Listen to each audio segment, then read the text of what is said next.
Chapitre 17. Comment Gargantua paya sa bienvenue aux Parisiens et comment il prit les grosses cloches de l'église Notre-Dame.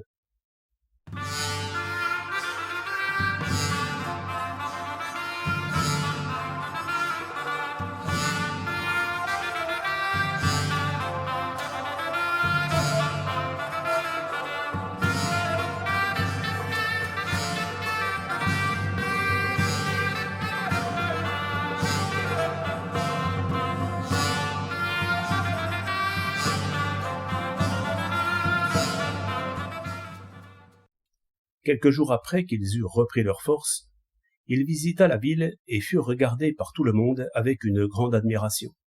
Car le peuple de Paris est tellement sot, tellement badaud et stupide de nature, qu'un bateleur, un porteur de reliquailles, un mulet avec ses clochettes, un vielleux au milieu d'un carrefour, rassembleront plus de gens que ne le ferait un bon prédicateur évangélique. Ils furent si fâcheux en le harcelant qu'ils furent contraints de se réfugier sur les tours de l'église Notre-Dame.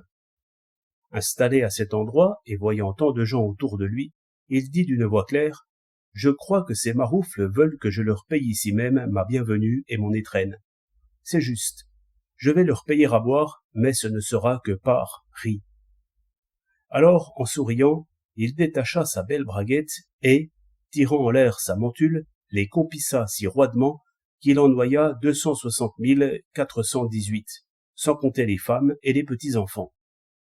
Quelques-uns d'entre eux échappèrent à ce pisse-fort en prenant leurs jambes à leur cou, et, quand ils furent au plus haut du clocher de l'université, suant, toussant, crachant et hors d'haleine, ils commencèrent à blasphémer et à jurer. Les uns de colère, les autres par riz. Carimari, Caramara, par Sainte Mamie, nous voilà arrosés par riz. Depuis, la ville en fut appelée Paris. On l'appelait auparavant le Caisse, comme l'indique Strabon au livre 4, c'est-à-dire Blanchette, en grec, à cause de la blancheur des cuisses des dames du lieu. Et parce que, lors de ce baptême nouveau, tous les assistants jurèrent par les saints de leurs paroisses respectives, les Parisiens, qui sont composés de toutes sortes de gens et de pièces rapportées, sont par nature bons jureurs et bons juristes, quelque peu imbus d'eux-mêmes, ce qui donne à penser à Joanninus de Baranco, au livre de l'abondance des marques de respect, qu'on les appelle Parésiens en grec, c'est-à-dire qui ont bon bec.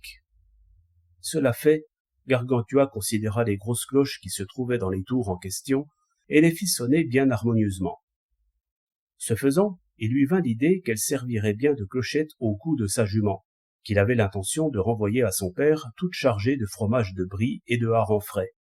De fait, il les emporta en son logis.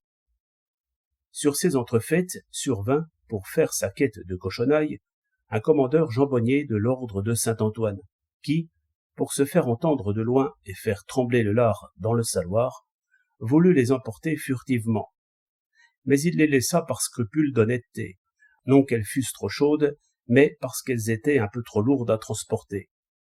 Ce n'était pas celui de Bourg, car c'est un trop bon ami à moi. Toute la ville entra en sédition. Vous savez qu'ils sont si enclins à de tels soulèvements que les nations étrangères s'ébahissent, vu les perturbations qui en découlent quotidiennement, de la patience des rois de France qui ne répriment pas plus que cela par voie de justice. Plût à Dieu que je connaisse l'officine où sont élaborées ces séditions et ces complots pour les dévoiler aux confréries de ma paroisse. Croyez-moi, l'endroit où se massa la populace toute furibonde et en ébullition, ce fut Nesle, où se trouvait alors l'oracle de Lutèce, qui n'y est plus maintenant. C'est là qu'on exposa le problème et qu'on démontra l'inconvénient consécutif au déplacement des cloches. Après avoir bien ergoté pour et contre, on conclut syllogistiquement que l'on dépêcherait auprès de Gargantua le plus vieux et le plus compétent des membres de la faculté, pour lui démontrer quels horribles inconvénients entraînaient la perte de ces cloches. Et malgré la remontrance de certains universitaires qui avançaient que cette charge convenait mieux à un orateur qu'à un sophiste, on élut pour cette affaire notre maître Janotus de Bragmardo.